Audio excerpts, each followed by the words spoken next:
Continuamos con esta clase dedicada al derecho urbanístico. Respecto al derecho urbanístico se pueden encontrar múltiples definiciones e incluso hay divergencias en cuanto a su consideración como rama autónoma o integrante del derecho administrativo. Quizás haciendo alusión al precepto del derecho como regulador de la vida en sociedad, lo que podemos decir es que el derecho urbanístico es aquel que contiene normas que actúan sobre el desarrollo de la ciudad para lograr objetivos de reconstrucción, de rehabilitación urbana que revalorice el medio físico, ambiental y arquitectónico. Todo en pos de obtener un equilibrio territorial que provenga o que sea derivado de una planificación general efectiva y de un uso racional del suelo. El derecho urbanístico se va a sustentar en determinadas premisas. La primera de ellas es la delimitación de competencias del Estado. Esta delimitación de competencias se da en función de la aplicación de la regla de especialidad que nos determina la existencia de diversas potestades, como por ejemplo potestades reglamentarias para la emisión de actos de alcance general expresadas a través de la emisión de ordenanzas por los órganos deliberativos locales, también competencias de planeamiento expresadas por medio de la división del territorio en distintas áreas del suelo, también potestades de gestión ejecutiva, es decir, que permitan efectivamente concretar lo planificado urbanísticamente, competencias de mando o imperativas, como una atribución de emitir órdenes, por ejemplo, una orden de clausura o de demolición de una obra que no cumple con las normativas, y como consecuencia de ello también otra potestad, la sancionadora, ¿sí? Sin perjuicio de las acciones judiciales que pudieran corresponder. Y por último, una competencia jurisdiccional para la decisión de conflictos de intereses que puedan darse entre particulares como consecuencia de la aplicación de las normas urbanas. El derecho urbanístico también se sustenta en otra premisa, que es el hecho de ser una garantía a favor de los ciudadanos frente a esta doctrina generalizada de que los derechos no son absolutos y están sometidos a limitaciones impuestas por la ley, como sabemos. ¿Por qué esto? ¿Por qué? Porque el derecho urbanístico avanza sobre la esfera individual de las personas, más precisamente en vastos supuestos en relación al derecho de propiedad.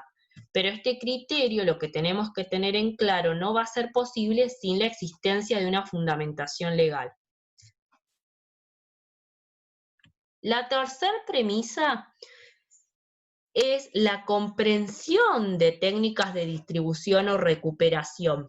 ¿Por qué? Porque mediante la planificación urbana del ordenamiento territorial se entiende que lo que se está realizando es una redistribución de la riqueza desde el punto de vista del principio constitucional de la igualdad.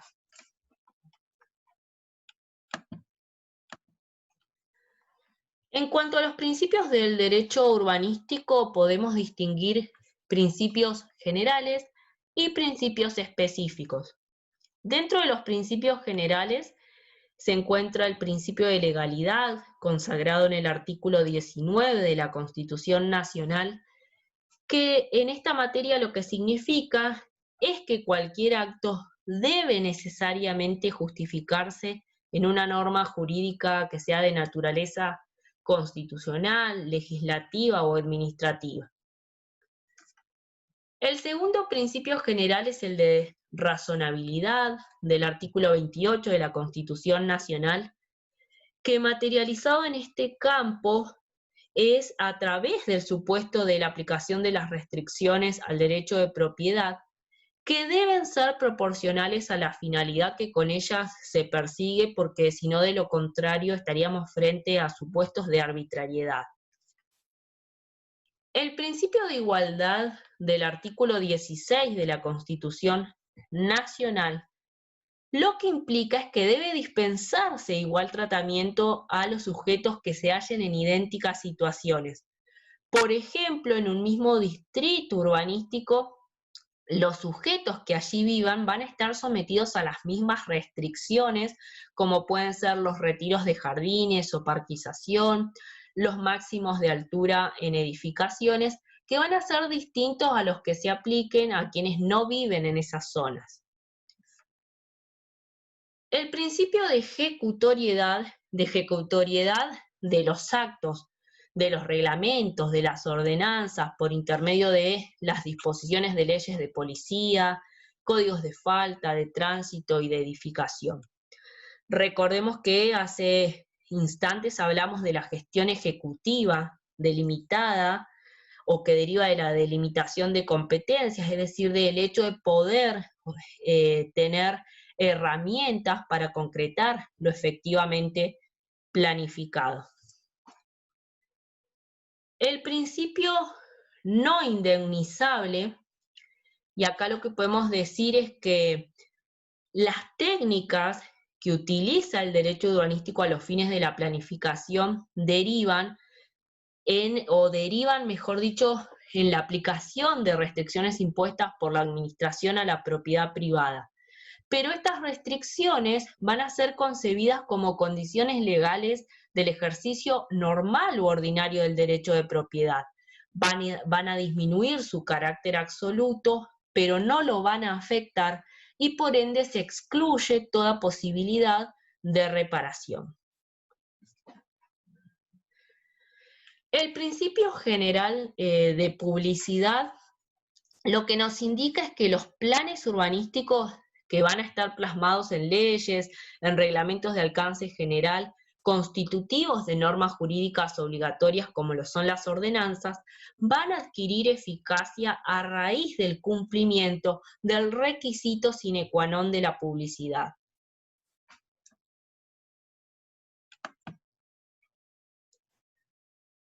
Los principios específicos del derecho urbanístico son los que están aquí señalados. El primero de ellos es el principio de remisión o de integración. Acá lo que hay que considerar es que las instituciones jurídicas urbanísticas, como puede ser el planeamiento urbano, los usos del suelo, sean planeamientos generales o específicos, por ejemplo, son producto de una integración de normas jurídicas comprensivas de distintos niveles del ordenamiento jurídico, es decir, de leyes, de reglamentos, de ordenanzas, de actos administrativos y del ejercicio de la función legislativa en distintos estamentos. A lo que me refiero acá es a la nación, a la provincia y al municipio. El segundo principio específico, que es el de delimitación de competencias relacionada con esa primera premisa en la que se sustenta el derecho urbanístico, tiene la finalidad de reducir la discrecionalidad en la toma de decisiones de carácter urbanístico. El principio de compatibilidad, lo que podemos decir es que respecto al mismo es que para que los planes urbanísticos dentro de una misma jurisdicción territorial sean adecuados, deben ser también coordinados e integrados. Es decir, que el municipio debe ser considerado no aisladamente, ¿sí? La gestión debe ser integral, debe ser conjunta y abarcativa de las problemáticas sociales y de las diversas realidades para poder implementar políticas públicas que revaloricen los recursos comunes y el desarrollo equitativo y sustentable de las ciudades.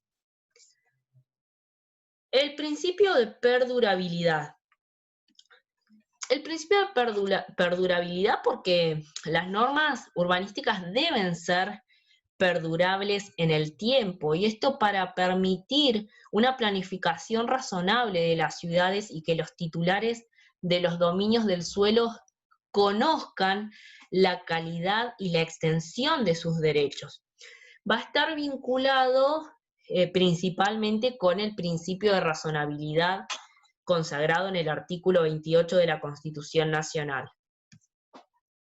El principio de edificabilidad.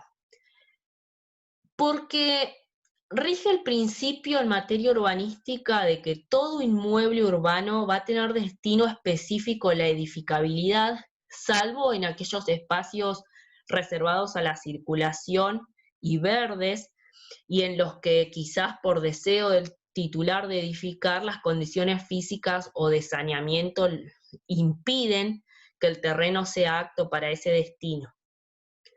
Acá brevemente lo que voy a acotar cuando me refiero a espacios reservados a circulación, un claro ejemplo de la excepción al principio de edificabilidad es el hecho de las veredas.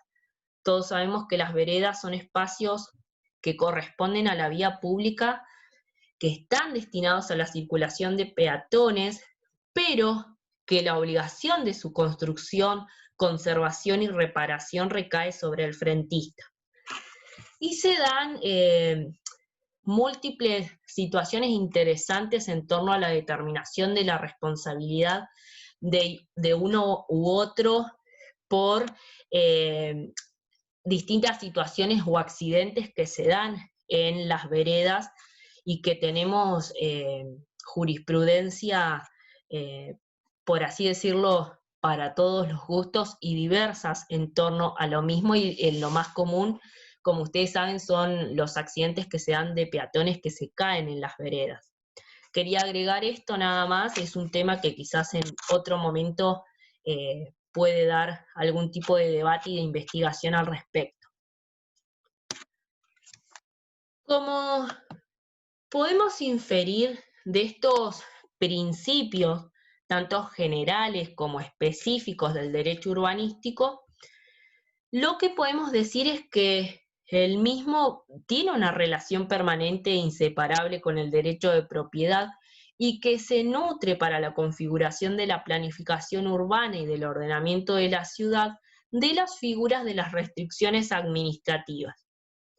Estas restricciones son parte de las actividades estatales de intervención, son una expresión del poder de policía como prerrogativa para regular el ejercicio de los derechos subjetivos constitucionalizados, más precisamente en este caso del artículo 14 de la Constitución Nacional o del derecho de usar y disponer de la propiedad, y se establecen para el mejor condicionamiento del ejercicio de los derechos en una ciudad, es decir, para lograr una mejor convivencia social.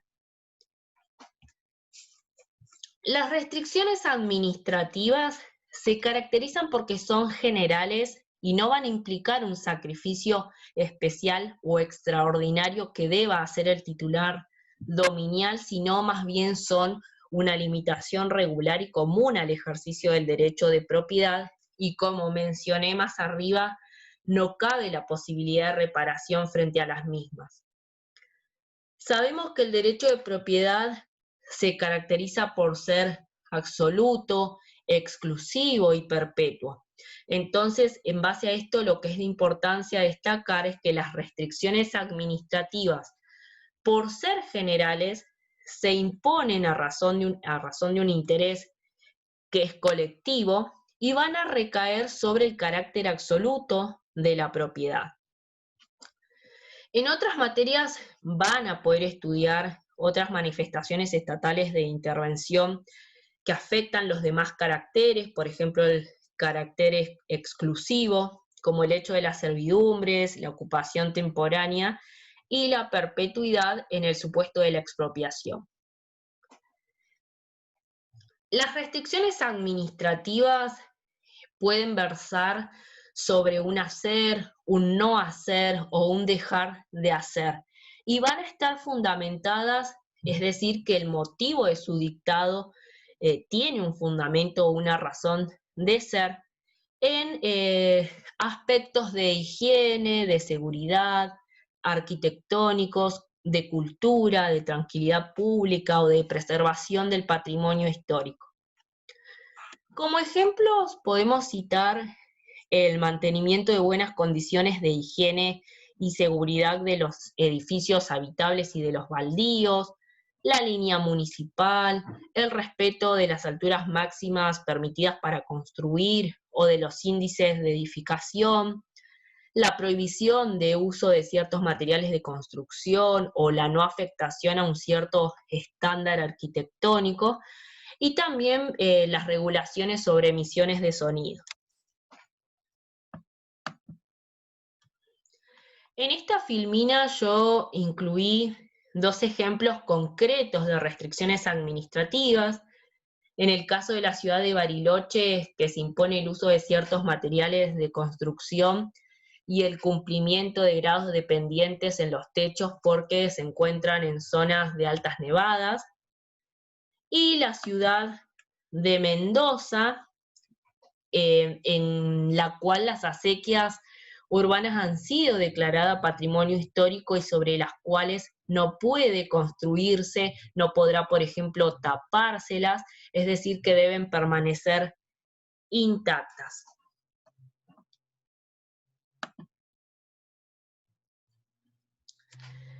Scotti, en cuanto a las restricciones administrativas, él prefiere utilizar el concepto de delimitaciones públicas del dominio.